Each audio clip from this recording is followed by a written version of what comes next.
ಗುರುಗಳಿಗೆ ನಮಸ್ಕಾರ.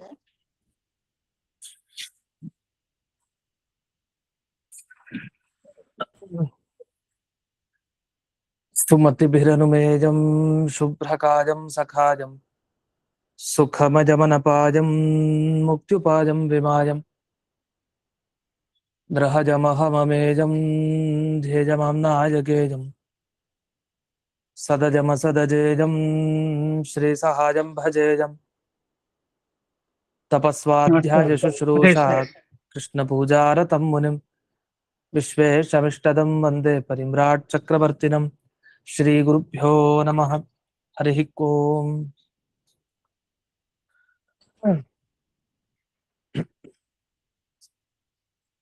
ಲಕ್ಷ್ಮೀಕಾಂತಂ ಭೂವರಾಹಂ ಭಜೇಹಂ ಬಾದರಾಯಣಂ ವಾದಿರಾಜಹೃದಂ ಭೋಜಮಂದಿರಂ ವಾಜಿಕಂಧರಂ ಭೀಮಸೇನಾನಂದತೀರ್ಥವಾನರೇಂದ್ರಾನಹಂ ಭಜೆ ವಾದಿರಾಜಗುರೂನ್ ವಂದೇ ವೇದವೇದ್ಯಗುರೂನ್ ಭಜೆ ಗುರೂನ್ ವೇದನಿಧೀನ್ ವಂದೇ ನಾರಸಿಂಹಗುರೂನ್ ಭಜೆ ವಂದೇ ನಾರಾಯಣಾಚಾರ್ಯಾನ್ ಕರ್ಣಾದಿಗಣಸೇವಿತಾನ್ ವಂದೇ ವೃಂದಾವನಾಚಾರ್ಯಾನ್ ಹಯಗ್ರೀವಮುನೀನ್ ಭಜೆ ಶೇಷಸೀತಾಪತಿವ್ಯಾಸಾನ್ ಪ್ರಣಮಾಮಿ ಗುರುಪ್ರಿಯಾನ್ ವೃಂದಾವನಾದ್ಯ ಸಂಪ್ರಾಪ್ತ ಜ್ಞಾನೈಶ್ವರ್ಯಾನಹಂ ಸದಾ ರಘುಪ್ರವೀರಾಖ್ಯ ಗುರೂನ್ ಭಜೆ ಜ್ಞಾನಾದಿಸಿದ್ಧಯೇ ಶ್ರೀಮದ್ವೃಂದಾವನಾಖ್ಯಾನಂ ವ್ಯಾಖ್ಯಾನೆ ಮಂದಧೀರಹಂ ಯದ್ಯಪ್ಯನಧಿಕಾರ್ಯಸ್ಮಿನ್ ತಥಾಪಿ ಗುರುವಾಕ್ಯತಃ ಮಯಾ ಯದಲ್ಪಂ ವಿಜ್ಞಾತಂ ತತ್ಸ್ಮೃತ್ಯರ್ಥಂ ನಿರೂಪ್ಯತೆ ಸಂತಃ ಸಂತು ಕೃಪಾವಂತೋ ಗುರುರಾಜಪದಾಶ್ರಯಾಃ. ಭಗವಾನ್ ಅವ್ಯವಹಿತ ಭಾವಿಕಲ್ಪಸಮೀರೋ ಲಾತವ್ಯಾಚಾರ್ಯಃ ಸುರವರ್ಯೈ ಸಂಪ್ರಾರ್ಥಿತಃ ಶ್ರೀನಾರಾಯಣೇನ ಆಜ್ಞಪ್ತಃ ಸನ್ ಭೂಮೌ ಅವತೀರ್ಯ ವಾದಿರಾಜನಾಮ ಯತಿಕುಲತಿಲಕೋ ಭೂತ್ವಾ ದುರ್ವಾದಿನೋ ವಿಜಿತ್ಯ ಯುಕ್ತಿಮಲ್ಲಿಕಾದೀನ್ ಗ್ರಂಥಾನ್ ವಿರಚಯ್ಯ ಸಜ್ಜನಾನಾಂ ಸಮ್ಯಗ್ಜ್ಞಾನಮುತ್ಪಾದ್ಯ ಅತ್ಯಕ್ತದೇಹಃ ಸನ್ ವೃಂದಾವನಸ್ಥೋ ಭೂತ್ವಾ ಭಕ್ತಾನಾಂ ಇಷ್ಟಾನಿಷ್ಟಪ್ರಾಪ್ತಿ ಪರಿಹಾರ ಸಾಧನ ಅತ್ಯರ್ಥ ಪ್ರಸಾದ ಜನಕ ಅಪರೋಕ್ಷ ಜ್ಞಾನ ಜನಕ ಪರೋಕ್ಷ ನಿಶ್ಚಯೋತ್ಪಾದಕ ಉಪನಿಷದಾದಿ ಪ್ರತಿಪಾದ್ಯ ರುಜುಭಾವಂ ಸ್ವಸ್ಯ ಖ್ಯಾಪಯಿತುಂ ವೃಂದಾವನಾಖ್ಯಾನಂ ಕುರ್ವನ್ ಕಸ್ಯಚಿತ್ ತದಾನೀಂ ಅಕುಶಲ ದೇಶೀಯ ಬ್ರಾಹ್ಮಣ ಸ್ವಪ್ನೆ ವಿಶ್ವಾಸಯೋಗ್ಯಾನಾಂ ವಿಶ್ವಾಸಂ ಉತ್ಪಾದಯಿತುಂ ಉಪದಿದೇಶ ವಿಲೀನ ಪ್ರಕೃತಿತಯ ಅಂತರಾಯ ವಿಧುರೋಪಿ ಆಚಾರ್ಯವತ್ ಶಿಷ್ಯಾನ್ ಗ್ರಾಹಯಿತುಂ ಗ್ರಂಥಾದೋ ಮಂಗಲಮಾಚರತಿ ಹಯಗ್ರೀವೇತ್ಯಾದಿನ ಹಯಗ್ರೀವಂ ಚಿದಾನಂದ ವಿಗ್ರಹಂ ಸದನುಗ್ರಹಂ ದಶಗ್ರೀವಚ್ಛಿದಂ ಶಾಪಾನ್ ಮಣಿಗ್ರೀವ ವಿಮೋಚನಂ. ಈಗ 16 ಶ್ಲೋಕಗಳವರೆಗೆ ವಿವರಣೆ ಆಗಿದೆ. ಸ್ವಲ್ಪ ವಿವರಣೆ 16ನೇ ಶ್ಲೋಕದಲ್ಲಿ ಉಳಿದಿತ್ತು. 17ನೇ ಶ್ಲೋಕದಿಂದ ಒಂದು 5 ಶ್ಲೋಕಗಳನ್ನ ಹೇಳ್ಕೊಡ್ತೀನಿ, ನಂತರ ಅದರ ವಿವರಣೆ. ಇದೆಲ್ಲ ಹೇಗೆ ಅಂದ್ರೆ ಒಂದೊಂದು ಪ್ರಕರಣ, ಅಂದ್ರೆ ಒಂದೊಂದು ಚಾಪ್ಟರ್ಗಳ ತರ ವಿಭಾಗ ಏನ್ ಮಾಡಿದ್ದಾರೆ. ಮೊದಲು ಒಂದು 11 ಶ್ಲೋಕದವರೆಗೆ ಒಂದು ಭಾಗ, ಆಮೇಲೆ ಒಂದು 15-16 ಶ್ಲೋಕದವರೆಗೆ ಒಂದು ಭಾಗ, ಇನ್ನ ಮುಂದೆ ಪ್ರಾರಂಭ ಮಾಡಿಕೊಂಡು ಒಂದು 5 ಶ್ಲೋಕ, ಹೀಗೆ ಒಂದೊಂದು ವಿಷಯವನ್ನೇ ಮುಖ್ಯ ಸ್ಟ್ರೆಸ್ ಮಾಡಿ ಹೇಳ್ತಾರೆ ಒಂದೊಂದು ವಿಷಯದ ಬಗ್ಗೆ. ಆ ತರ ಈಗ ಮುಂದೆ 17ನೇ ಶ್ಲೋಕ ಅಲ್ಲಿಂದ ಪ್ರಾರಂಭ. ತೀರ್ಥಾನಾಂ ಉತ್ತಮಂ ತೀರ್ಥಂ ವನಾನಾಂ ಉತ್ತಮಂ ವನಂ ಕ್ಷೇತ್ರಾಣಾಂ ಉತ್ತಮಂ ಕ್ಷೇತ್ರಂ ಮಮ ವೃಂದಾವನಂ ದ್ವಿಜ ವನಂ ವೃಂದಾವನಂ ನಾಮ ನೈಮಿಷಂ ವನಮೇವ ಚ ವನಂ ಚೈತ್ರರಥಂ ನಾಮ ನಂದನಂ ವನಮೇವ ಚ ವನಂ ತು ಖಾಂಡವಂ ನಾಮ ಗುಹಸ್ಯ ವನಮೇವ ಚ ವನಂ ತು ಪದ್ಮಕಂ ನಾಮ ಸೋಮನಂದಿವನಂ ತಥಾ ಬ್ರಹ್ಮಾರಣ್ಯಮಿತಿ ಖ್ಯಾತಂ ಯದ್ವನಂ ವರ್ತತೆ ಸದಾ. ಇದು ಎರಡಿದೆ, ವರ್ತತೆ ಭುವಿ ಅಂತಾನೂ ಇದೆ, ಮುಂದೆ ವರ್ತತೆ ಸದಾ ಅಂತಾನೂ ಇದೆ. ಆನಂದ ಕಾನನಂ ಚೇತಿ ಯದ್ವನಂ ವರ್ತತೆ ಸದಾ.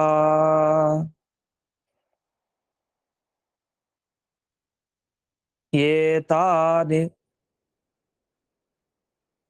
ಅನ್ಯಾನಿ ಪುಣ್ಯಾನಿ ವರ್ತಂತೆ ಭುವಿ ಕಾನಿಚಿತ್ ತಾನಿ ಸರ್ವಾಣಿ ವರ್ತಂತೆ ಮಮ ವೃಂದಾವನೇ ದ್ವಿಜ. ತಸ್ಮಾತ್ ವೃಂದಾವನಮಿದಂ ಸರ್ವಾಭೀಷ್ಟಪ್ರದಂ ಸತಾಂ. ಇಲ್ಲಿಗೆ ಒಂದು ಭಾಗ. ಇದುವರೆಗೆ ವಾದಿರಾಜರು ತಾವು ಸ್ವಾಪ್ತವೃಂದಾವನಾಖ್ಯಾನದಲ್ಲಿ ಎಡಮುಖ ಬ್ರಾಹ್ಮಣರಿಗೆ ಉಪದೇಶ ಯಾವುದ್ರ ಬಗ್ಗೆ ನೀಡ್ತಾ ಇದ್ದಾರೆ, ತಮ್ಮ ವೃಂದಾವನ ಎಷ್ಟು ವಿಶಿಷ್ಟವಾಗಿದೆ, ಎಲ್ಲ ದೇವತೆಗಳು ಬಂದು ವೃಂದಾವನದಲ್ಲಿ ಸನ್ನಿಹಿತರಾದ ವಾದಿರಾಜರ ಒಳಗಿನ ಹಯಗ್ರೀವ ದೇವರನ್ನ ಪೂಜೆ ಮಾಡ್ಲಿಕ್ಕೆ ಎಲ್ಲ ದೇವತೆಗಳು ಬಂದಿದ್ದಾರೆ ಅಂತ ಇದನ್ನ ಸೂಚಿಸ್ತಾ ಬಂದ್ರು. ಈ ತರ ಎಲ್ಲಾ ದೇವತೆಗಳು ಬರ್ತಾರೆ ನನ್ನ ವೃಂದಾವನದ ಹತ್ರಕ್ಕೆ ಅಂತ. ಯಾರ್ಯಾರು ಅಂತ ಎಲ್ಲ ಬಂತು ವಿಷಯ. ಇದಾದ್ಮೇಲೆ ಬರೀ ಇಷ್ಟೇ ದೇವತೆಗಳು ಅಂತ ಅನ್ಕೊಳ್ಬೇಡ, 33 ಕೋಟಿ ದೇವತೆಗಳ ಸನ್ನಿಧಾನ ನನ್ನ ವೃಂದಾವನದಲ್ಲಿದೆ ಅಂತ ಏಳಮುಖ ಬ್ರಾಹ್ಮಣರಿಗೆ ಇಷ್ಟೇ ಅಲ್ಲ ಇದನ್ನೂ ತಿಳ್ಕೊ ಅಂತ ಹೇಳಿ ಉಪದೇಶ ಕೊಡ್ತಾ ಇದ್ದಾರೆ. ಒಂದ್ ರೀತಿ ನಮ್ಗೆ ಬಹಳ ಚೆನ್ನಾಗಿ ಗ್ರಂಥ ಇದೆ ಸ್ವಾಪ್ತವೃಂದಾವನಾಖ್ಯಾನ. ಹೇಗೆ ಸುಲಭವಾದ ಶೈಲಿಯಲ್ಲಿದೆ, ಆದ್ರೆ ಈ ಸಂದರ್ಭಗಳನ್ನ ಯೋಜಿಸೋದು ತುಂಬಾ ಕಷ್ಟ. ಆ ನಿಟ್ಟಿನಲ್ಲಿ ಅದೇ ಮಾತಾಡೋ ಶೈಲಿಯಲ್ಲಿ ಉಪದೇಶ ನೋಡೋ, ಹೀಗ್ ತಿಳ್ಕೊ, ಹೀಗ್ ಮಾಡ್ಬೇಡ, ಹೀಗೆ ಅನೇಕ ಉಪದೇಶಗಳನ್ನು ಕೊಡ್ತಾ ಹೋಗ್ತಾರೆ. ಆಮೇಲೆ ಹೇಳಿದ್ರು, ಅಲ್ಲ 33 ಕೋಟಿ ದೇವತೆಗಳು ಪಂಚವೃಂದಾವನದಲ್ಲಿ ಇದ್ದಾರೆ ಅಂದ್ರೆ ಇದು ಹೇಗ್ ಸಾಧ್ಯ, ಅದ್ ಹೇಗ್ ಬರ್ತಾರೆ ಅಷ್ಟೊಂದು ದೇವತೆಗಳು ಅಂದ್ರೆ ಅದಕ್ಕೆ ನೀನು ಸಂಶಯ ಪಡ್ಲೇಬೇಡ. ಎಡಮುಖ ಬ್ರಾಹ್ಮಣರಿಗೆ ಹೇಳ್ತಾರವ್ರು, ಹಯಗ್ರೀವ ದೇವರ ಆಜ್ಞೆ ಆಗಿದೆ, ಹಾಗಾಗಿ ನನ್ನ ಈ ಪುಣ್ಯ ವೃಂದಾವನದಲ್ಲಿ ಎಲ್ಲ ಬಂದ್ಬಿಟ್ಟಿದ್ದಾರೆ ದೇವತೆಗಳು ಅಂತ. ಇಷ್ಟ ಆಯ್ತು. ಇದಾದ್ಮೇಲೆ ಸರಳವಾದ ಅರ್ಥ ಏನು, ಈ 17ರಿಂದ ಇದುವರೆಗೆ ಹೇಳಿದ 21ನೇ ಶ್ಲೋಕದವರೆಗೆ ಯಾವ್ದು ಈ ಭೂಮಿಯಲ್ಲಿ ತೀರ್ಥಗಳು ಅಂತ ಇದೆ, ಅದರಲ್ಲಿ ಯಾವ್ದಾರು ಒಂದು ಉತ್ತಮ ತೀರ್ಥ ಅಂತಿದ್ರೆ ಅದು ಈ ವೃಂದಾವನನೇ. ಅಂದ್ರೆ ಅಷ್ಟು ಪವಿತ್ರ, ಅಷ್ಟು ಫಲವನ್ನ ಕೊಡುತ್ತೆ. ಎಲ್ಲ ತೀರ್ಥಗಳ ಮಧ್ಯದಲ್ಲಿ ಭೂಮಿಯಲ್ಲಿ ಇದು ಉತ್ತಮ ತೀರ್ಥ ಈ ವೃಂದಾವನ, ಪಂಚವೃಂದಾವನ. ಇನ್ನು ವನಾನಾಂ ಉತ್ತಮಂ ವನಂ, ಏನೇನು ವನಗಳಿದೆ ಭೂಮಿಯಲ್ಲಿ ಅದರಲ್ಲಿ ಉತ್ತಮವಾದ ವನ ಅಂದ್ರೆ ಇದು ಪಂಚವೃಂದಾವನ. ಇನ್ನು ಎಲ್ಲಾ ಕ್ಷೇತ್ರಗಳಲ್ಲಿ ಉತ್ತಮವಾದ ಕ್ಷೇತ್ರ ಅದು ಪಂಚವೃಂದಾವನ, ನನ್ನ ವೃಂದಾವನ ನಿಜ ಅಂತ ಹೇಳಿ ಹೇಳ್ತಾ ಇದೆ. ಅದು ನಿಜನೂ ಹೌದು, ಅದು ನಮಗೆ ಅರ್ಥ ಆಗತ್ತೆ ಯಾಕೆ ಅಂತ. ಆದ್ರೆ ಇಲ್ಲೆಲ್ಲ ಗಮನಿಸ್ಬೇಕಾಗಿದೆ ಏನಂದ್ರೆ ತೀರ್ಥ ಅಂದ್ರೆ ಏನು, ವನ ಅಂದ್ರೆ ಏನು, ಕ್ಷೇತ್ರ ಅಂತ ಯಾವ್ದನ್ನ ಕರಿತೀವಿ, ಇದೆಲ್ಲ ವಿವರಣೆ ಮಾಡ್ಬೇಕು. ಸುಮ್ನೆ ಹಾಗೆ ಮೇಲ್ನೋಟಕ್ಕೆ ಅರ್ಥ ನೋಡಿದ್ರೆ ಇಷ್ಟೇ ಗೊತ್ತಾಗೋದು. ಹೌದು, ಎಲ್ಲಾ ತೀರ್ಥ ಉತ್ತಮ ತೀರ್ಥ ಇದು, ಉತ್ತಮ ವನ ಇದು, ಉತ್ತಮ ಕ್ಷೇತ್ರ ಇದು ಅಂತ. ತೀರ್ಥ ವನ ಕ್ಷೇತ್ರ ಅಂತ ಉತ್ತಮ ಅಂತಿದ್ರೆ ಅದಿದೆ ಅಂತ. ಅಂದ್ರೆ ತೀರ್ಥವನ್ನು ಬಿಡಿಸಿದ್ರು ಕ್ಷೇತ್ರ ಬಿಡಿಸೋದು, ತೀರ್ಥ ಕ್ಷೇತ್ರಗಳಿಗೆ ಹೋಗ್ತೀವಲ್ಲ ನಾವು, ತೀರ್ಥ ಇರೋ ಕ್ಷೇತ್ರ ಅಂತ ಅರ್ಥ. ತೀರ್ಥನೇ ಬೇರೆ ಕ್ಷೇತ್ರನೇ ಬೇರೆ. ಯಾವುದೇ ಕ್ಷೇತ್ರಕ್ಕೆ ಹೋದಾಗ್ಲೂ ಒಂದು ತೀರ್ಥ ಇರಬೇಕು. ಅಂದ್ರೆ ಒಂದು ಸರೋವರನೋ, ಒಂದು ಅಲ್ಲಿ ನದಿನೋ, ಯಾವ್ದೋ ಒಂದು ನೀರಿನ ಸ್ಥಳ ಇರ್ಬೇಕು, ಅದು ತೀರ್ಥ. ಜೊತೆಗಿರೋ ಕ್ಷೇತ್ರ. ಇದು ವನ ಅಂತ ಬಂತು. ಅದೇನೋ ವೃಂದಾವನ, ಆ ಶಬ್ದದಲ್ಲಿ ವೃಂದಾವನ, ವನ ಸೇರಿದೆ ನಿಜ, ವೃಂದಾವನ ಅನ್ನೋ ಶಬ್ದದಲ್ಲಿ. ಆದ್ರೆ ಈ ವನಕ್ಕೂ ಆ ವನಕ್ಕೂ ವ್ಯತ್ಯಾಸ ಇದೆ. ಅಲ್ಲಿ ಅವನ, ಅದು ವೃಂದ ಅವನ ಅಂತ ಬಿಡಿಸ್ಕೊಳ್ಬೇಕಲ್ಲಿ ವೃಂದಾವನ ಅನ್ನೋಲ್ಲಿ. ಅದರಿಂದ ಅಲ್ಲಿ ಅವನ ಇರೋದು ವನ ಅಲ್ಲ, ಅದೇ ಉತ್ತಮವಾದ ವನ ಇದು ವೃಂದಾವನ ಅಂತ ಹೇಳ್ತಾ ಇದ್ದಾರೆ.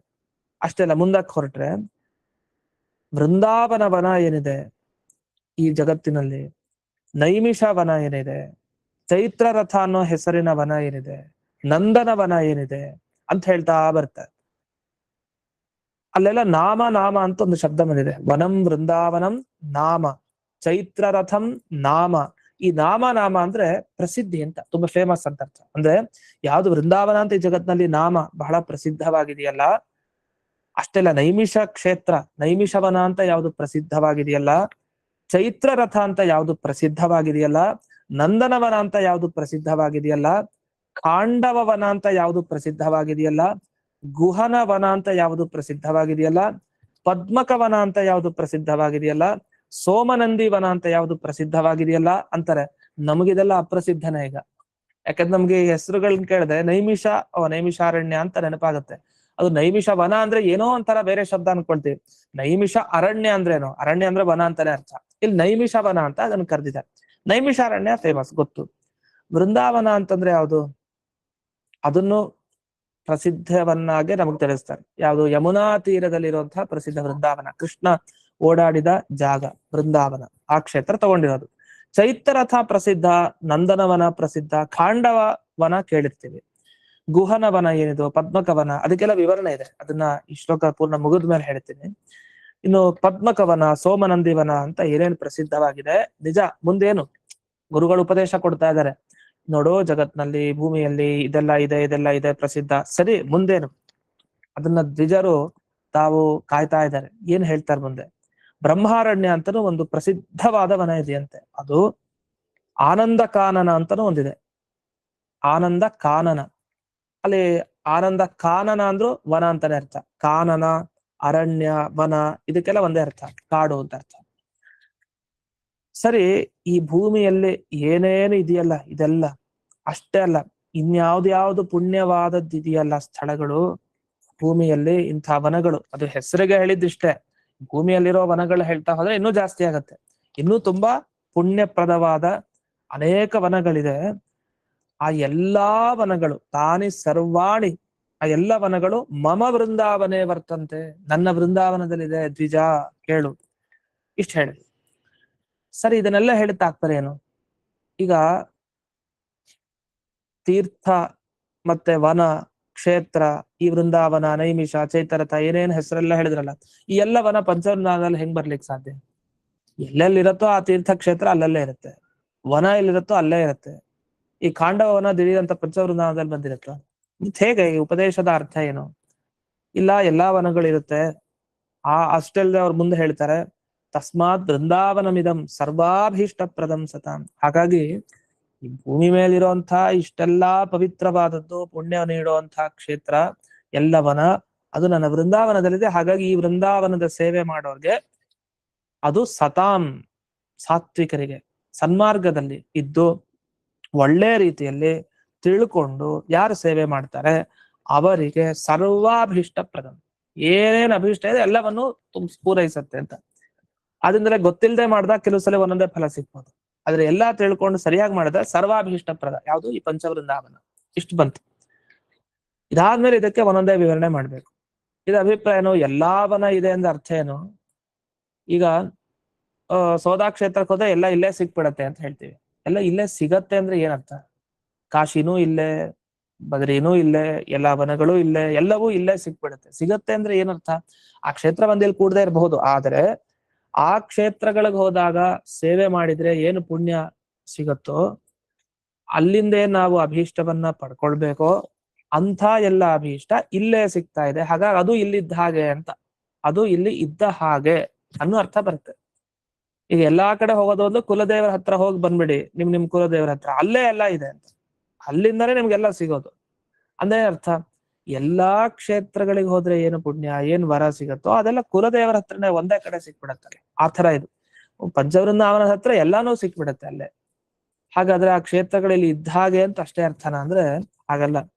ಆ ವನಗಳಲ್ಲಿ ಏನೇನ್ ಅಭಿಮಾನಿ ದೇವತೆಗಳೆಲ್ಲ ಇದ್ದಾರೆ, ಕಾಂಡವವನದ ಅಭಿಮಾನಿ ದೇವತೆಗಳು ಅಲ್ಲಿ ಯಾರ್ಯಾರು ನೆಲೆಸಿದ್ದಾರೆ, ಗುಹನ ವನದಲ್ಲಿ ಯಾರ್ಯಾರಿದ್ದಾರೆ, ಆನಂದ ಕಾನನದಲ್ಲಿ ಯಾರ್ಯಾರಿದ್ದಾರೆ, ಬ್ರಹ್ಮಾರಣ್ಯ ಅಂತ ಏನ್ ವನ ಇದೆ ಅಲ್ಲಿ ಯಾರ್ಯಾರಿದ್ದಾರೆ, ಎಲ್ಲಾ ಅಭಿಮಾನಿ ದೇವತೆಗಳು, ಸಮಗ್ರ ಭೂಖಂಡದ ಅಭಿಮಾನಿ ದೇವತೆಗಳು ಯಾರ್ಯಾರಿದ್ದಾರೆ ಅವರೆಲ್ಲ ನನ್ನ ವೃಂದಾವನದಲ್ಲಿದ್ದಾರೆ ಅಂತ. ನಿಜ, ಇದು ಒಪ್ಲೇಬೇಕು. ಯಾಕೆ? ಅದಕ್ಕೆ ಮುಂಚೆ ಹೇಳಿದ್ದವರು ವಾದಿರಾಜರು ಏನಂತ 16ನೇ ಶ್ಲೋಕದಲ್ಲಿ ಹೇಳಿದ್ದು, ತ್ರಯಸ್ತ್ರಿಂಶಚ್ಚ ಕೋಟೀನಾಂ ದೇವ, 33 ಕೋಟಿ ದೇವತೆಗಳ ಮೇಲೆ ಅದ್ರಲ್ಲಿ ಬಿಟ್ಟು ಇವ್ರು ಯಾರ್ಯಾರು ಇರ್ತಾರ, 33 ಕೋಟಿ ದೇವತೆ ಅಂದ್ಮೇಲೆ ಇವರೆಲ್ಲ ಸೇರ್ಬಿಟ್ಟಿರ್ತಾರೆ ಅದರಲ್ಲಿ. ಹಾಗಾಗಿ ಅದೆಲ್ಲ ಇಲ್ಲೇ ಇದೆ ವೃಂದಾವನದಲ್ಲಿ ಅಂತ ಈ ಅಭಿಪ್ರಾಯದಲ್ಲಿ ಈ ಶ್ಲೋಕ ಬಂತು. ಇಷ್ಟಾಗಿ ಇದಕ್ಕೆ ವ್ಯಾಖ್ಯಾನವನ್ನ ಮಾಡ್ಬೇಕಾದ್ರೆ ಬಹಳ ವಿವರಣೆಯನ್ನು ನೀಡಿದ್ದಾರೆ. ಮೊದಲು ತೀರ್ಥ ಅಂದ್ರೆ ಏನು ಅಂತ ಒಂದು ವಿಷಯದ ಬಗ್ಗೆ ಬರುತ್ತೆ. ತೀರ್ಥ ಅಂದ್ರೆ ಏನು? ನಮಗೆ ತೀರ್ಥ ಅಂದ್ರೆ ಈ ಗಂಗಾದಿ ತೀರ್ಥಗಳು, ನದಿಯನ್ನ ತೀರ್ಥ ಅಂತ ಹೇಳ್ತೀವಿ, ಸರೋವರವನ್ ತೀರ್ಥ ಅಂತೀವಿ. ಈಗ ಧವಲ ಗಂಗಾ ತೀರ್ಥ, ಅದು ಮಧ್ವ ಸರೋವರ ಅದು ತೀರ್ಥನೇ. ಇನ್ನು ಮುಳುಬಾಗ್ಲು ನರಸಿಂಹ ತೀರ್ಥ, ಅದು ನರಸಿಂಹ ತೀರ್ಥ. ಈಗೇನು ಎಲ್ಲಾ ಕಡೆ ತೀರ್ಥ ತೀರ್ಥ ಅಂತ ಶಬ್ದಗಳನ್ನು ಬಳಸ್ತೀವಿ. ಯಾಕೆ ತೀರ್ಥ ಅನ್ನೋ ಶಬ್ದವನ್ನು ಬಳಸೋದು ಅಂದ್ರೆ ಅದಕ್ಕೆ ಸ್ಕಂದ ಪುರಾಣದಲ್ಲಿ ಒಂದು ಮಾತಿದೆ. ಸ್ಕಂದ ಪುರಾಣದಲ್ಲಿ ಬಂದ ತೀರ್ಥ ಶಬ್ದದ ಅರ್ಥ ಅದನ್ನ ಇಲ್ಲಿ ವ್ಯಾಖ್ಯಾನದಲ್ಲಿ ತಿಳಿಸಿದ್ದಾರೆ. ಅಂದ್ರೆ ಈ ಸಪ್ತವೃಂದಾವನಕ್ಕೆ ಒಂದು ಶ್ಲೋಕಗಳ ವ್ಯಾಖ್ಯಾನದಲ್ಲಿ ಏನಂತ, ಸದ್ಭಿ ಸಮಶ್ರಿತೋ ಭೂಮಿ ಭಾಗ ತೀರ್ಥ ತಯೋಚ್ಯತೆ ಅಂತ ಒಂದು ಪ್ರಮಾಣ. ಈ ಪ್ರಮಾಣಕ್ಕೆ ಇಷ್ಟೇ ಅರ್ಥ, ಸಾತ್ವಿಕರು, ಸಜ್ಜನರು, ಅದರಲ್ಲಿ ಜ್ಞಾನಿಗಳು ಯಾವ ಭೂಮಿ ಭಾಗವನ್ನ ಆಶ್ರಯಿಸಿದಾರೋ, ಅಂದ್ರೆ ಅಲ್ಲೇ ಇದ್ದು ತಪಸ್ಸನ್ ಮಾಡಿ ತಾವು ಭಗವಂತನ ಸಾಕ್ಷಾತ್ಕಾರ ಪಡೆದುಕೊಂಡು ಇನ್ನೊಬ್ಬರಿಗೆ ಅನುಗ್ರಹ ಮಾಡ್ತಾ ಇದ್ದಾರೋ ಅದನ್ನ ತೀರ್ಥ ಅಂತ ಕರೀತಾರೆ. ಅಂಥ ಕ್ಷೇತ್ರಗಳು. ಈಗ ವಾದಿರಾಜರ ಪಂಚವೃಂದಾವನ ಅವಶ್ಯವಾಗಿ ತೀರ್ಥ ಆಗೇ ಇದೆ, ಅದು ಉತ್ತಮ ತೀರ್ಥ. ಯಾಕೆ? ವಾದಿರಾಜರಂತಹ ಮಹಾನುಭಾವರು ಅಂದ್ರೆ ಸ್ವಯಂ ರುಜುದೇವತೆಗಳಲ್ಲಿ ವಾಯುದೇವರಿಗಿಂತ ಹಿಂದಿನವರೇ ಆದ ಲಾತವ್ಯರೇ ಸೋದಾ ಕ್ಷೇತ್ರದಲ್ಲಿ ನೆಲೆಸಿ ತಪೋವನ ತಪಸ್ಸನ್ನ ಮಾಡಿ ಆ ಭೂಮಿ ಭಾಗದಲ್ಲಿದ್ದು ಈಗಲೂ ಸಜ್ಜನರಿಗೆ ನಿರಂತರ ಅನುಗ್ರಹ ಮಾಡ್ತಾ ಇದ್ದಾರೆ. ಹಾಗಾಗಿ ಅನೇಕ ಸಜ್ಜನರು ಅಲ್ಲಿ ಹೋಗಿ ಸೇವೆ ಮಾಡ್ತಾ ಇದ್ದಾರೆ. ಆ ಸಜ್ಜನರಲ್ಲಿ ಎಲ್ಲಾ ದೇವತೆಗಳಿಡೀ ಸೇರ್ಕೊಂಡಿದ್ದಾರೆ, ಯಾವ ದೇವತೆ ಇಲ್ಲ. ಹಾಗಾದ್ರೆ ಸ್ಕಂದ ಪುರಾಣದ ಪ್ರಕಾರ ಹೇಳಿದ ಲಕ್ಷಣ ಎಲ್ಲ ಈ ಪಂಚ ವೃಂದಾವನಕ್ಕಿದೆ. ಹಾಗಾಗಿ ಇದನ್ನ ತೀರ್ಥ ಅಂತ ಕರಿಬೇಕು. ಅದ್ರಲ್ಲಿ ಹೆಚ್ಚು ಉತ್ತಮ ತೀರ್ಥ ಅಂತ ಯಾಕೆ ಕರೆದಿದ್ದು ಅಂದ್ರೆ ಹಯಗ್ರೀವ ದೇವರ ಆಜ್ಞೆಯಾಗಿ ಎಲ್ರೂ ಇದಾರಲ್ಲ, ಮತ್ತೆ ಯಾವ ರೂಪ ಇಲ್ಲ, ಭಗವಂತನ ರೂಪ ಎಲ್ಲಾ ರೂಪಗಳು ನೆಲೆಸಿದೆ. ವೇದವ್ಯಾಸ, ರಾಮಕೃಷ್ಣ ಪ್ರಮುಖ ರೂಪ ಎಲ್ಲನೂ ಬಂದ್ಬಿಟ್ಟಿದೆ, ಅದ್ರ ಹಿಂದೆ ಎನ್ನೆಲ್ಲ ರೂಪಗಳ ಸನ್ನಿಧಾನ ಇದೆ. ಹೀಗಾಗಿ ಇದನ್ನ ತೀರ್ಥ ತೀರ್ಥ ಅಂತ ಕರೀತಾರೆ. ಅಷ್ಟೇ ಅಲ್ಲ, ಬ್ರಹ್ಮಪುರಾಣದಲ್ಲಿ ಒಂದು ಮಾತು ಹೇಳ್ತಾರೆ, ಅದನ್ನು ಇಲ್ಲಿ ವ್ಯಾಖ್ಯಾನದಲ್ಲಿ ಕೊಟ್ಟಿದ್ದಾರೆ. ಕರ್ಮಭೂಮಿರ ಯತಃ ಪುತ್ರ ತಸ್ಮಾತ್ ತೀರ್ಥಂ ತದುಚ್ಯತೆ. ಕರ್ಮಭೂಮಿ ಯಾವುದಿದೆಯಲ್ಲ ಅದನ್ನ ತೀರ್ಥ ಅಂತ ಕರೀತಾರೆ. ಅಂದ್ರೆ ನೀವು ಮಾಡೋ ಕರ್ಮಗಳಿಗೆ ಸರಿಯಾಗಿ ಫಲ ಎಲ್ಲಿ ಸಿಗತ್ತೋ ಅದನ್ನ ಕರ್ಮಭೂಮಿ ಅಂತ ಕರೀತಾರೆ. ಅದಕ್ಕೆ ಒಬ್ರು ಪ್ರಶ್ನೆ ಮಾಡ್ಕೊಂಡು, ಇದು ವಾಲ್ಮೀಕಿ ರಾಮಾಯಣದಲ್ಲಿ ಈ ಸುಂದರಕಾಂಡದ ಸಂದರ್ಭದಲ್ಲಿ ಒಂದು ಬರುತ್ತೆ. ಕರ್ಮಭೂಮಿ ಅಂತಂದ್ರೆ ಈಗ ಕರ್ಮಭೂಮಿಯಲ್ಲಿ ನಾವಿಲ್ಲ ಅಂತ ಇಟ್ಕೊಳ್ಳಿ, ಆಗ ಅಲ್ಲಿ ಮಾಡಿದ್ರೆ ಪುಣ್ಯ ಬರುತ್ತಾ ಇಲ್ವಾ ಅಂತ ಒಂದು ಪ್ರಶ್ನೆನೂ ಮಾಡ್ಕೊಂಡಿದ್ದಾರೆ. ಯಾಕಂದ್ರೆ ನಮಗ್ ಮನಸ್ಸಿಗಿದೆ ಆದ್ರೆ ಕರ್ಮಭೂಮಿಯಲ್ಲಿ ಇಲ್ಲ, ಆದ್ರೆ ಫಲ ಬರುತ್ತಾ ಇಲ್ವಾ. ಅದಕ್ಕೆ ಸತ್ಯಧರ್ಮ ತೀರ್ಥರು ವ್ಯಾಖ್ಯಾನ ಮಾಡ್ತಾ ಸುಂದರಕಾಂಡಕ್ಕೆ ಒಂದು ಮಾತು ಹೇಳ್ತಾರೆ. ಈಗ ರಾವಣನ ಆಸ್ಥಾನದಲ್ಲಿ ಲಂಕೆಯಲ್ಲಿ ಅನೇಕ ರಾಕ್ಷಸರಿದ್ರು. ಹನುಮಂತ ತಾನು ದರ್ಶನ ಮಾಡ್ಲಿಕ್ಕೆ ಹೋದ, ಸೀತೆ ನೋಡೋ ಅಂತ ಸಂದರ್ಭ. ಆಗ ಅಲ್ಲಿ ಅನೇಕ ರಾಕ್ಷಸರುಗಳ ವೇದಾಧ್ಯಯನ ಕಿವಿಗೆ ಬೀಳುತ್ತೆ. ಯಾರಿಗೆ? ಹನುಮಂತನಿಗೆ. ಇದೇನಿದು, ಬ್ರಾಹ್ಮಣರು ಯಾಗ ಮಾಡ್ತಾ ಇದಾರ, ಏನ್ ವೇದಾಧ್ಯಯನ, ಸಾಮ ಯಜಸ್ಸು ಋಗ್ವೇದ ಎಲ್ಲ ಕಿವಿಗ್ ಬೀಳ್ತಾ ಇರುತ್ತೆ. ಕಿವಿಗ್ ಬಿದ್ದ ಆಶ್ಚರ್ಯ ಆಗ್ಬಿಡುತ್ತೆ, ನೋಡಿದ್ರೆ ರಾಕ್ಷಸ. ಅವಾಗ ಅಲ್ಲೊಂದು ಪ್ರಶ್ನೆ ಮಾಡ್ಕೊಳ್ತಾರೆ, ಅಲ್ಲ ಇವರೆಲ್ಲ ರಾಕ್ಷಸರು ಮೇಲಾಗಿ ಇರೋದು ಲಂಕೆಯಲ್ಲಿ, ಅದೇನ್ ಕರ್ಮಭೂಮಿನ? ಸರಿ, ಅಲ್ಲಿರೋದು ಮತ್ತಿಷ್ಟೆಲ್ಲ ಮಾಡೋದಕ್ಕೆ ಫಲ ಉಂಟ? ಅದಕ್ಕೆ ಅದು ರಾಕ್ಷಸರು. ಅಲ್ಲ, ಅಲ್ಲೂ ಒಳ್ಳೆಯವ್ರು ಇರ್ಬೋದಲ್ಲ, ಏನೋ ಒಂದು ರಾಕ್ಷಸ ಜನ್ಮ ಪಡೆದು ಅಲ್ಲಿ ಇರ್ಬೋದಲ್ಲ ಅಂತವ್ರು. ಈಗ ರಾವಣನಿಗೆ ಶಾಪದಿಂದ ಬಂತು, ಆ ತರ ಇರ್ಬಹುದಲ್ಲ. ಹೌದು, ಆದ್ರೆ ಅಲ್ಲಿ ಮಾಡಿದ್ದ ಚೂರು ಪುಣ್ಯ ಇಲ್ವಾ ಹಾಗಾದ್ರೆ ಅಂತ. ಅದಕ್ಕೆ ಇದೆ, ಅದು ಮಾಡಿದ ಶ್ರದ್ಧೆಗೆ, ಆ ವೇದಾಧ್ಯಯನದ ಉಚ್ಚಾರಣೆಗೆ ಫಲ ಇದೆ. ಆದ್ರೆ ಕರ್ಮ ಭೂಮಿಯಲ್ಲಿ ಮಾಡಿದಾಗ ಏನು ಪೂರ್ಣ ಫಲ ಸಿಗತ್ತೋ ಆ ಫಲ ಅಂತೂ ಸಿಗಲ್ಲ ಅಂತ ಒಂದು ನಿರ್ಣಯ ಮಾಡ್ಕೊಡ್ತಾರೆ. ಅದೇ ಫಲ ಇದೆ ಅಂತ ಅಂದಿದಾರಲ್ಲ, ಅದು ಬಹಳ ಸಂತೋಷದ ವಿಷಯ, ಅದನ್ನ ಕೊಡ್ತಾರೆ. ಅದೆಲ್ಲ ಎಲ್ಲಿ? ಆದ್ರೆ ವಾದಿರಾಜರು ಹೇಳೋದೇನಂದ್ರೆ, ಈ ಸಪ್ತವೃಂದಾವನಾಖ್ಯಾನದ ಸ್ಮರಣೆ ಮಾಡಿದ್ರೆ, ಸಪ್ತವೃಂದಾವನಾಖ್ಯಾನದ ಪಾರಾಯಣವನ್ನ ಶ್ರದ್ಧೆಯಿಂದ ಸಾತ್ವಿಕರಾದವ್ರು ಮಾಡ್ತಾ ಇದ್ರೆ, ಕೇಳ್ತಾ ಇದ್ರೆ ಪೂರ್ಣ ಫಲ ಸಿಗತ್ತೆ. ಅಂತ ಅನುಗ್ರಹವನ್ನು ವಾದಿರಾಜರು ಮಾಡ್ತಾರೆ, ಅಂತ ಶಕ್ತಿ ಇದೆ ಅವ್ರಿಗೆ. ಅದನ್ನ ನೆನಪಿಸ್ತಾ, ಏನೇನು ಭೂಮಿಯಲ್ಲಿ, ಭೂಮಿ ಅಂತಾರೆ, ಭೂಭಾಗ ಅಂದ್ರೆ ಇಲ್ಲಿ ಕರ್ಮ ಭೂಮಿಯ ಭಾಗ ಅಂತ ಅಷ್ಟೇ ಅರ್ಥನ? ಅದು ಎಲ್ಲಾ ಭೂಮಿ ಭಾಗ. ಏನೇನ್ ಭೂಮಿಯಲ್ಲಿ ಎಲ್ಲೆಲ್ಲಿದೆಯೋ ಪವಿತ್ರ ಕ್ಷೇತ್ರ ಗೊತ್ತಿಲ್ಲ.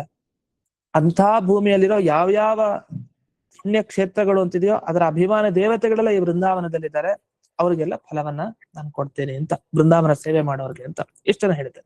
ಇದು ತೀರ್ಥ ಶಬ್ದದ ಒಂದು ವ್ಯಾಖ್ಯಾನ. ಅಷ್ಟೇ ಅಲ್ಲ, ಈ ತೀರ್ಥಕ್ಕೆ ಹೋಗ್ತಾ ಇರ್ಬೇಕಂತೆ ನಾವು, ವೇದವಾಕ್ಯ ಇದೆ ಇದಕ್ಕೆ, ಸುಮ್ಮನೆ ಅಲ್ಲ. ಅಂದ್ರೆ ಎಷ್ಟು ವಿಚಾರ ಇದೆ ನೋಡಿ. ಸಪ್ತವೃಂದಾವನಾಖ್ಯಾನ ಗ್ರಂಥ ಮೇಲ್ನೋಟಕ್ ನಾವ್ ಹೀಗೆ 4-5 ಶ್ಲೋಕ ಓದ್ಕೊಂಡು ಹೋಗ್ಬಿಟ್ರೆ ಮುಂದೆ ಹೊರಟೋಗ್ಬಿಡ್ಬೋದು. ಮುಂದೆ ಪರ್ವತಗಳ ಬಗ್ಗೆ ಬರುತ್ತೆ, ಹೀಗೆ ಮುಂದೆ ನದಿಗಳ ಬಗ್ಗೆ ಬರುತ್ತೆ. ಎಲ್ಲಾ ನದಿಗಳು, ಎಲ್ಲಾ ಪರ್ವತಗಳು ಇಲ್ಲೇ ವೃಂದಾವನದಲ್ಲಿದೆ ಅಂತ ಮೇಲ್ನೋಟಕ್ ಹೀಗೆ ಹೋಗ್ಬಿಟ್ರೆ ಬೇಗ ಹೊರಟೋಗತ್ತೆ. ಆದ್ರೆ ವ್ಯಾಖ್ಯಾನಗಳೆಲ್ಲ ಅಷ್ಟು ಚೆನ್ನಾಗಿ ವಿಷಯ ಬರೆದಿದ್ದಾರೆ, ಚೆನ್ನಾಗಿ ಸೇರಿಸಿದ್ದಾರೆ ವಿಷಯ. ಅದರಲ್ಲಿ ಒಂದು ಅಥರ್ವಣ ಶ್ರುತಿಯನ್ನು ಉದಾಹರಣೆ ಕೊಡ್ತಾರೆ, ಬಹಳ ಆಶ್ಚರ್ಯ. ವೇದದಲ್ಲಿ ಇದೆ ಅಂತ. ಏನು? ತೀರ್ಥೈಸ್ ತರಂತಿ ಅಂತಿದೆ. ನೀವು ಯಾವುದನ್ನ ತಗೊಂಡ್ರೆ, ಯಾವುದನ್ನ ಸೇವನೆ ಮಾಡಿದ್ರೆ ನೀವು ಈ ಸಂಸಾರದಿಂದ ಉದ್ಧಾರ ಆಗ್ತಿರೋ, ನಿಮ್ಮ ಕಷ್ಟಗಳಿಂದ ಉದ್ಧಾರ ಆಗ್ತಿರೋ, ಅದಕ್ಕೆ ತೀರ್ಥ ಅಂತ ಕರೀತಾರೆ. ತೀರ್ಥಗಳಿಂದಲೇ ತರಣ ಆಗೋದು ಅಂತ, ಸಂಸಾರದಿಂದ ದಾಟೋದು ಅಂತ. ಅದಕ್ಕೆ ತರಣಾತ್ ತೀರ್ಥ ಮುಚ್ಯತೆ ಅಂತ. ನೀವು ಅದನ್ನ ದಾಟ್ತೀರಿ ಸೇವನೆ ಮಾಡಿದ್ರೆ, ಅದಕ್ಕೆ ತೀರ್ಥ ಅಂತ ಕರೀತಾರೆ. ನಾವು ತಗೊಳ್ಳೋ ತೀರ್ಥಕ್ಕೂ ಅದೇ ಆ ಕಾರಣದಿಂದಲೇ ಅದಕ್ಕೆ ಹೆಸರು. ಪ್ರಥಮಂ ಕಾಯ ಶುದ್ಧ್ಯರ್ಥಂ, ದ್ವಿತೀಯಂ ಧರ್ಮ ಸಾಧನಂ, ತೃತೀಯಂ ಮೋಕ್ಷಮಾಪ್ನೋತಿ ಅಂತ ಹೇಳ್ತೀವಲ್ಲ, ಅದೇ ತೃತೀಯಂ ಮೋಕ್ಷಮಾಪ್ನೋತಿ ಅಂತ ಯಾಕೆ ಬಂತು? ಒಂದು ದೇಹ ಶುದ್ಧಿ ಮತ್ತೆ ಧರ್ಮ ಸಾಧನೆಗೆ ಅನುಕೂಲ ಆಗತ್ತೆ, ಮೋಕ್ಷ ಸಿಗತ್ತೆ ಅಂದ್ರೆ ಅರ್ಥ, ನಮ್ಮನ್ನ ದಾಟ್ಸತ್ತೆ ಅಂತ ಅರ್ಥ ಸಂಸಾರದಿಂದ. ಅದಕ್ಕೆ ತೀರ್ಥ ಅಂತ ಅದಕ್ಕೆ ಕರೀತಾರೆ. ಆ ತೀರ್ಥಕ್ಕೂ ಹೌದು. ಇಲ್ಲಿ ಈ ತೀರ್ಥಗಳು, ಧವಲಗಂಗಾ ತೀರ್ಥ ಏನಿದೆ, ಹಾಗೆ ಪಂಚವೃಂದಾವನ, ಇದಕ್ಕೂ ತೀರ್ಥ ಅಂತ ಕರಿತೀವಿ. ಯಾಕೆಂದ್ರೆ ತೀರ್ಥೇ ತರಂತೆ, ಇದು ನಿಮ್ಮನ್ನು ದಾಟಿಸುತ್ತೆ. ಇದು ಸಪ್ತವೃಂದಾವನಕ್ಕೆ ಫಲನೇ ಅದು. ಸರ್ವಾಭೀಷ್ಟ ಪ್ರದ ಅಂತ ಹೇಳಿದೆ. ಸರ್ವಾಭೀಷ್ಟ ಪ್ರದ ಅಂತಂದ್ರೆ ಅದಕ್ಕೆ ನಿಜವಾದ ಅರ್ಥ ಏನಂದ್ರೆ, ಸರ್ವಾಭೀಷ್ಟ ಅಂದ್ರೆ ನಾವು ತಿಳ್ಕೊಳ್ಳೋ ತರ ನಮ್ಮ ಅಭೀಷ್ಟ ಏನಿರುತ್ತೆ. ಯಾವುದೇ ವಾದಿರಾಜರ ಸ್ತೋತ್ರಗಳಾಗಬಹುದು, ಬೇರೆ ಸ್ತೋತ್ರಗಳು ಮಾಡಿರೋರು ಜ್ಞಾನಿಗಳ ಸ್ತೋತ್ರ ನೋಡ್ಬಹುದು. ಅಲ್ಲೇನ್ ಹೇಳ್ತಾರೆ? ಪುತ್ರಾರ್ಥಿ ಲಭತೆ ಪುತ್ರಂ, ಯಶಸ್ ಬೇಕಾ ಅವನಿಗೆ ಯಶಸ್ ಸಿಗತ್ತೆ, ಧನ ಬೇಕಾ ಧನ ಸಿಗತ್ತೆ, ಇನ್ನೇನೇನ್ ಬೇಕೋ ಫಲ ಅದೆಲ್ಲ ಸಿಗತ್ತೆ. ಎಷ್ಟಿದೆ? ಸರ್ವಾಭೀಷ್ಟ. ಮನುಷ್ಯರು ಏನೇನ್ ಬಯಸ್ತಾರೋ ಎಲ್ಲಾ ಅಭೀಷ್ಟಗಳಿದೆ. ಆ ಎಲ್ಲಾ ಅಭೀಷ್ಟಗಳನ್ನು ಮನುಷ್ಯರು ಪಡಿತಾರೆ ವೃಂದಾವನ ಸೇವೆಯಿಂದ. ನಿಜ, ಅದ ಅರ್ಥ ಇಲ್ಲ ಅಂತಿಲ್ಲ. ಆದ್ರೆ ನಿಜವಾದ ಏನ್ ಅರ್ಥ ವಾದಿರಾಜರೇನು ಹೇಳಿಕ್ ಹೊರಟಿದ್ದಂದ್ರೆ, ಸರ್ವಾಭೀಷ್ಟ ಅಂದ್ರೆ ಎಲ್ಲರಿಗೆ ಇಷ್ಟನಾದವನೇ ಸರ್ವಾಭೀಷ್ಟ. ಎಲ್ಲರಿಗೂ ಇಷ್ಟವನ್ನ ಪೂರ್ಣೆ ಮಾಡೋನ್ಗೆ ಸರ್ವಾಭೀಷ್ಟ ಅಂತ ಹೆಸರು. ಇದು ದೇವರ ಹೆಸರಿದು. ಸರ್ವಾಭೀಷ್ಟ ಅಂದ್ರೆ ಎಲ್ಲರಿಗೂ ಇಷ್ಟಾರ್ಥಗಳನ್ನ ನೆರವೇರಿಸೋನ್ಗೆ ಸರ್ವರಿಗೆ ಅಭೀಷ್ಟ, ಇಷ್ಟ. ನಾವು ನೋಡಿ, ಎಲ್ಲರೂ ಕೈ ಕೊಟ್ಟ ಕೊನೆಗೆ ಇಷ್ಟ ನಮ್ಗೆ ಯಾರೋ ದೇವ್ರೆ, ಅಲ್ಲಿಗೆ ಅಂತೂ ಕೊನೆಗೆ ದೇವರೇ ಇಷ್ಟ ಆಗ್ಬೇಕು. ಅಭೀಷ್ಟ ಅವನೇ, ಅವನಿಷ್ಟ, ಅವನಿಂದ ಅಭೀಷ್ಟ ಸಿಗತ್ತೆ. ಸರ್ವಾಭೀಷ್ಟ ಅಂದ್ರೆ ದೇವರು ಅಂತ ಅರ್ಥ. ಅಂದ್ರೆ ಹಯಗ್ರೀವ ದೇವರು ಅಂತ ಅರ್ಥ. ನಿಮ್ಗೆ ಹಯಗ್ರೀವ ದೇವರ ಅನುಗ್ರಹ ಆಗುವ ಹಾಗೆ ನಾನು ಮಾಡ್ತೀನಿ ಅಂತ ಅರ್ಥ. ಅದು ವೃಂದಾವನ ಸೇವೆಯ ಫಲ ಏನು ಅಂದ್ರೆ ಹಯಗ್ರೀವ ದೇವರ ಅನುಗ್ರಹ. ಯಾಕಂದ್ರೆ ಅದೇ ತರ ಅರ್ಥ ಮಾಡ್ಬೇಕು ಇದಕ್ಕೆ. ಯಾಕಂದ್ರೆ ಹಿಂದಕ್ಕೆ 33 ಕೋಟಿ ದೇವತೆಗಳು ಬಂದಿದ್ಯಾಕೆ? ಅಲ್ಲಿ ನವಗ್ರಹ ದೇವತೆಗಳು ಮತ್ತೆ ದಿಕ್ಪಾಲಕರು, ಇಂದ್ರ, ರುದ್ರ, ಕುಬೇರ, ಯಮ ಎಲ್ಲ ಯಾಕೆ ಬಂದಿದ್ದಾರೆ? ಇವರೆಲ್ಲ ಹಯಗ್ರೀವ ದೇವರ ಅನುಗ್ರಹಕ್ಕೆ, ಗುರುರಾಜರ ಅಂತರ್ಯಾಮಿಯಾಗಿ. ಹಾಗೆ ನಮಗೆ ಹಯಗ್ರೀವ ದೇವರ ಅನುಗ್ರಹ ಬೇಕಾ? ನಮಗೆ ಜ್ಞಾನೋದಯ ಆಗಿ ನಾವು ಜ್ಞಾನವನ್ನ ಪಡೆದು ಭಗವಂತನ ಅನುಗ್ರಹ ಪಡೆದು ಮೋಕ್ಷಕ್ಕೆ ಹೋಗ್ಬೇಕಾ? ಹಾಗಾದ್ರೆ ವೃಂದಾವನ ಸೇವೆ ಮಾಡಿ ಅಂತ ಅಭಿಪ್ರಾಯ. ಯಾಕಂದ್ರೆ ಎಲ್ಲಾ ತೀರ್ಥಕ್ಷೇತ್ರಗಳು ಹೋಗಿ ಮುಳುಗ್ಬಿಟ್ರೆ ನಾವು ಮೋಕ್ಷಕ್ಕೇನು ಹೋಗಲ್ಲ. ಆ ತೀರ್ಥಕ್ಷೇತ್ರಗಳು ಮುಳುಗಿದ್ದಕ್ಕೆ ಹೇಳ್ತಾರೆ ತೇ ಪುನಂತಿ ಉರುಕಾಲೇನ ಅಂತ. ಬಹಳ ಟೈಮ್ ಬೇಕು. ತೀರ್ಥಕ್ಷೇತ್ರಗಳು ಮುಳುಗದ್ ಕೂಡಲೇ ತಕ್ಷಣ ನಮ್ಗೇನು ದಿವ್ಯ ಜ್ಞಾನೋದಯ ಆಗಲ್ಲ. ಮುಳುಗದ ಮೇಲೆ ಏನಾಗುತ್ತೆ? ಮಾನಸಿಕ ಶುದ್ಧಿಗೆ ಒಂದು ಕಾರಣ ಆಗುತ್ತೆ. ಎಲ್ಲಾ ಕಡೆ ಸಂಚಾರ ಮಾಡ್ತಾ ಮಾಡ್ತಾ ಮನಸ್ಸು ಶುದ್ಧ ಆಗ್ತಾ ಆದ ಹಾಗೆ ಶಾಸ್ತ್ರ ಓದ್ಬೇಕು ಕೇಳ್ಬೇಕು ಅಂತ ಜ್ಞಾನ ಬರುತ್ತೆ. ಆ ಜ್ಞಾನ ಬಂದ ಹಾಗೆ ಉದ್ಧಾರ ಮಾರ್ಗಕ್ಕೆ ಬಂದ್ಬಿಡ್ತಾರೆ. ಇದು ಈ ರೀತಿ ದಾಟಿಸೋದು ಅಂದ್ರೆ ಈ ತರ ಸರ್ವಾಭೀಷ್ಟ ಅಂದ್ರೆ ಹಯಗ್ರೀವ ದೇವರು ಅಂತ ಅರ್ಥ. ಹಯಗ್ರೀವ ದೇವರನ್ನ ಹಯಗ್ರೀವ ದೇವರು ನಮಗ್ ಕೊಡ್ತಾರೆ ಅಂದ್ರೆ ಅರ್ಥ ಅವನ ಅನುಗ್ರಹ ನಮಗ್ ಸಿಗೋ ಹಾಗೆ ಮಾಡ್ತಾರೆ ಅಂತ. ಈ ರೀತಿ ಈ ವೃಂದಾವನದ ಸೇವೆಯ ಫಲವಾಗಿ ತೀರ್ಥ ಅನ್ನೋ ಶಬ್ದದ ಅರ್ಥ ಇಷ್ಟೆಲ್ಲ ಇದೆ. ಇದ್ರ ಜೊತೆಗೆ ಮುಂದಿನ ವಿಷಯಕ್ಕೆ ಹೋದ್ರೆ ದ್ವಿಜ ಅಂತ ಒಂದು ಮಾತು ಬಂತಿಲ್ಲಿ.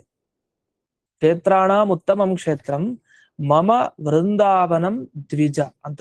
ಈ ದ್ವಿಜ ಅನ್ನೋ ಶಬ್ದ ನಿಮಗೆ ಮುಂದೆನೂ ಸಿಗುತ್ತೆ, ಮತ್ತೆ ದ್ವಿಜ ಸಿಗುತ್ತೆ. ಇಡೀ ಮೊದಲನೇ ಅಧ್ಯಾಯದಲ್ಲಿ ಅದು ನೋಡು ಎಡಮುಖ, ಹೀಗೆ ಎಡಮುಖ ಬ್ರಾಹ್ಮಣ ನೋಡು ಅಂತ ಹೇಳಿ ಮತ್ತೆ ಅದು ಉಪದೇಶ ಕೊಡ್ಬೇಕಾದ್ರೆ ಆ ಶೈಲಿ, ಶಿಷ್ಯನನ್ನ ಕರಿತೀವಲ್ಲ ಹೀಗೆ, ನೋಡು ಕೇಳು ಇದನ್ನ ಕೇಳು ಅಂತ ಹೇಳ್ತೀವಲ್ಲ, ಆ ಶೈಲಿಯಲ್ಲಿ ಅದು ಬರ್ತಾ ಇದೆ. ಹಾಗಾಗಿ ದ್ವಿಜ ಅಂತ ಪ್ರತಿ ಸಲ ಈ ಅಧ್ಯಾಯದಲ್ಲಿ ಆಗಾಗ ಕೇಳಬಹುದು. ಅದಕ್ಕೆ ಅವರೊಂದು ವ್ಯಾಖ್ಯಾನ ಮಾಡಿದ್ ಹೀಗೆ, ಅದು ದ್ವಿಜರಿಗೆ ಹೇಳಿದ್ಮೇಲೆ ನಮಗ್ ಸಂಬಂಧ ಏನುಂಟು ಅಂದ್ರೆ ನಮಗೆ ಸಂಬಂಧ ಇದೆ. ಯಾಕಂದ್ರೆ ದ್ವಿಜರ್ ನೆಪ ಮಾಡ್ಕೊಂಡಿದ್ದಷ್ಟೇ. ಅದಕ್ಕೆ ಅವ್ರೇನ್ ಹೇಳ್ತಾರೆ, ಸತಾಂ ಸರ್ವಾಭೀಷ್ಟ ಪ್ರದಂ, ನಿನಗೆ ಇದು ಇಷ್ಟಾರ್ಥ ನೆರವೇರಿಸ್ಕೊಡುತ್ತೆ ಅಂತ ಅವ್ರಿಗೆ ಹೇಳ್ತಾ ಇಲ್ಲ. ಎಡಮುಖ ಬ್ರಾಹ್ಮಣರಿಗೆ ಅವ್ರಿಗೆ ಸಿದ್ಧ, ಅವ್ರ ಅನುಗ್ರಹ ಆಗ್ಬಿಟ್ಟಿದೆ, ಹಾಗಾಗಿ ಅವ್ರ ಉಪದೇಶ ತಗೊಳ್ತಾ ಇದ್ದಾರೆ. ಸತಾಂ ಬೇರೆ ಸಜ್ಜನರಿಗೆ ಅನುಗ್ರಹ ಆಗತ್ತೆ ಅಂತ, ಹಾಗಾಗಿ ಅವ್ರು ನೆಪ ಮಾಡ್ಕೊಂಡು ಮಿಕ್ಕಿದವ್ರಿಗೆಲ್ಲ ಉಪದೇಶ ಕೊಡ್ತಾ ಇದಾರೆ ಅನ್ನೋದೇ ಮುಖ್ಯ ಅಂತ. ಅದಕ್ಕೊಂದು ಮಾತಿದೆ ಅಂತೆ, ಏನಂದ್ರೆ ಪ್ರತೀತಿ. ರುಜುಗಳ ಮಾತು ಹೇಗಿರತ್ತೆ ಅಂದ್ರೆ, ರುಜುಗಳು ನುಡಿದದ್ದೆಲ್ಲ ವೇದ ವ್ಯಾಖ್ಯಾನ ಅಂತ ಇದೆ. ಅವ್ರು ನುಡಿತಾರೆ ಅಂದ್ರೆ ಅದು ವೇದ ವ್ಯಾಖ್ಯಾನ ಅಂತ. ನಿಜ, ಒಂದೊಂದು ವೇದ ಮಂತ್ರಗಳ ಅರ್ಥವನ್ನು ತೆಗೆದ್ರೆ ಈ ಅರ್ಥ ಎಲ್ಲ ಸಿಗುತ್ತೆ. ಸಾತುಂಡಾಮನಖ್ಯದಲ್ಲಿ ಬಂದ ವಿಷಯಗಳೆಲ್ಲ ಅದ್ರ ಮುಂದೆ ಸಂದರ್ಭ ಬಂದಾಗ ಮತ್ತೆ ಆ ವೇದ ಮಂತ್ರಗಳು ಅದಕ್ಕೇನ್ ಅರ್ಥ ಅನ್ನೋದನ್ನ ಹೇಳ್ತೀನಿ. ಅಂತೂ ರುಜುಗಳು ನುಡಿದದ್ದೆಲ್ಲ ವೇದ ವ್ಯಾಖ್ಯಾನ ಅಂತಿದೆ. ವಾದಿರಾಜರು ಹೇಳಿದ್ದು ವೇದ ವ್ಯಾಖ್ಯಾನ. ಅದಕ್ಕೆ ಪುರುಷ ಸೂಕ್ತ ಸಮಾನವಾಗಿರುವಂತದ್ದು. ಇದು ಸಮಂ ಸಹಸ್ರ ಶೀರ್ಷಸ್ಯ ಸೂಕ್ತಸ್ಯ ಪುರುಷಾತ್ ಕೃತಂ ಅಂತ ಹೇಳ್ತಾರೆ. ವಸ್ತುತಃ ಇದು ಪೌರುಷೇಯ ಅಂದ್ರೆ ವಾದಿರಾಜರು ಉಪದೇಶ ಮಾಡಿದ್ದು, ಅದು ವೇದಕ್ಕೆ ಸಮಾನ ಅಂತ. ಇದು ಹೇಗಾಯ್ತು ಅಂದ್ರೆ, ವೇದವ್ಯಾಸರು ಮಹಾಭಾರತ ರಚನೆ ಮಾಡಿದ್ರು, ಅದು ವೇದಕ್ಕೆ ಸಮಾನ, ಅದು ಇನ್ನೊಂದು ವೇದ, ವೇದಕ್ಕಿಂತಲೂ ಉತ್ತಮ ಅನ್ಬಿಡ್ತಾರೆ ಕೊನೆಗೆ. ಅದು ವೇದವ್ಯಾಸರು ರಚನೆ ಮಾಡಿದ್ರಿಂದ ಇದು ಆ ವೇದಾರ್ಥಗಳನ್ನು ತುಂಬಿಸ್ಕೊಂಡಿದೆ ಗ್ರಂಥ. ಹಾಗಾಗಿ ಇದು ವೇದಕ್ಕೆ ಸಮಾನ ಅನ್ನೋದು ಅರ್ಥನೂ ಇದೆ. ಇಷ್ಟೆಲ್ಲ ಆಗಿ ಇವರು ವ್ಯಾಖ್ಯಾನದಲ್ಲಿ ಇನ್ನೊಂದು ವಿಷಯ ಹೇಳೋದು, ತೀರ್ಥ ಪ್ರಬಂಧ ಅನ್ನೋ ಕೃತಿಯನ್ನ ರಚನೆ ಮಾಡಿದವರು ವಾದಿರಾಜರು. ಅವರು ಈ ಭೂಮಿಯಲ್ಲಿ ಎಲ್ಲಾ ಕಡೆ ಎಲ್ಲ ತೀರ್ಥಾಭಿಮಾನಿ ದೇವತೆಗಳು, ಪರ್ವತಾಭಿಮಾನಿ ದೇವತೆಗಳು, ಪುಷ್ಕರಾಭಿಮಾನಿ ದೇವತೆಗಳು, ಹೀಗೆ ಎಲ್ಲಾ ಕಡೆ ಹೋಗಿ ಅಲ್ಲಲ್ಲಿ ಪ್ರತಿಯೊಂದು ಕಡೆ ಅವರು ಸ್ತೋತ್ರವನ್ನ ಮಾಡಿ ಪೂರ್ಣ ಪಾದಯಾತ್ರೆಯನ್ನ ಮಾಡಿ ಅನುಗ್ರಹ ಮಾಡಿ 4 ದಿಕ್ಕುಗಳಲ್ಲಿ ಏನೇನ್ ಪವಿತ್ರ ಸ್ಥಳ ಇದೆ, ಪಶ್ಚಿಮ, ಪೂರ್ವ, ದಕ್ಷಿಣ, ಉತ್ತರ ಪ್ರಬಂಧ ಅಂತ 4 ಪ್ರಬಂಧ ಇದೆ ತೀರ್ಥ ಪ್ರಬಂಧದಲ್ಲಿ. ಅಲ್ಲೆಲ್ಲ ಹೋಗಿ ಅವರು ಆ ಸ್ತೋತ್ರವನ್ನು ರಚನೆ ಮಾಡ್ಕೊಂಡು ಬಂದ್ರು. ಕೊನೆಗಿಲ್ಲಿ ವೃಂದಾವನಸ್ಥರಾಗಿ ವೃಂದಾವನದ ಒಳಗಡೆ ಅವರು ಇದ್ದು ಈಗಲೂ ಅನುಗ್ರಹ ಮಾಡ್ತಾ ಇದ್ದಾರೆ, ಸಶರೀರ ವೃಂದಾವನ ಪ್ರವೇಶ ಮಾಡಿ. ಅಲ್ಲಿ ತೀರ್ಥ ಪ್ರಬಂಧ ಅನ್ನೋ ಹೆಸರಿದೆಯಲ್ಲ, ಆ ಹೆಸರು ಯಾಕಿಟ್ಟು ಅಂತ ಅಲ್ಲಿ ನಾರಾಯಣಾಚಾರ್ಯರ ಒಂದು ವ್ಯಾಖ್ಯಾನ ಇದೆ. ಅದನ್ನು ನೋಡ್ಬೇಕು ನಾವು. ಅದನ್ನ ನೋಡಿದ್ರೆ ಇದಕ್ಕೂ ಅದಕ್ಕೂ ಒಂದು ಲಿಂಕ್ ಇದೆ. ತೀರ್ಥಾನಾಂ ಉತ್ತಮಂ ತೀರ್ಥಂ ಅನ್ನೋದಕ್ಕೆ, ಆ ತೀರ್ಥ ಪ್ರಬಂಧ ಅನ್ನೋ ಹೆಸರಿಗೆ ತೀರ್ಥ ಅಂದ್ರೇನು, ಇಲ್ಲಿ ತೀರ್ಥ ಅಂದ್ರೆ ನಾವೇನ್ ಅರ್ಥ ಮಾಡ್ಕೊಬೇಕು ಅನ್ನೋದು ಒಂದು ವಿಷಯ ಇದೆ. ಅದೇನು ಅನ್ನೋದನ್ನ ನಾಳೆ ದಿವಸ ಮತ್ತೆ ನೋಡೋಣ ಅಂತ ಹೇಳಿ ಇಂದಿನ ಪಾಠವನ್ನ ಅಸ್ಮದ್ ಗುರುವಂತರ್ಗತ ವ್ಯಾಸತೀರ್ಥ ಗುರುವಂತರ್ಗತ ಭಾರತೀ ರಮಣ ಮುಖ್ಯ ಪ್ರಾಣಾಂತರ್ಗತ ಶ್ರೀಮನ್ಮೂಲ ಗೋಪಾಲಕೃಷ್ಣನಿಗೆ ಅರ್ಪಣೆಯನ್ನು ಮಾಡ್ತೇನೆ. ಶ್ರೀಕೃಷ್ಣ. ನಮಸ್ಕಾರ ಗುರುಗಳೇ. ನಮಸ್ಕಾರ ಗುರುಗಳೇ, ಧನ್ಯವಾದಗಳು. ನಮಸ್ಕಾರ ಗುರುಗಳೇ, ಧನ್ಯವಾದಗಳು.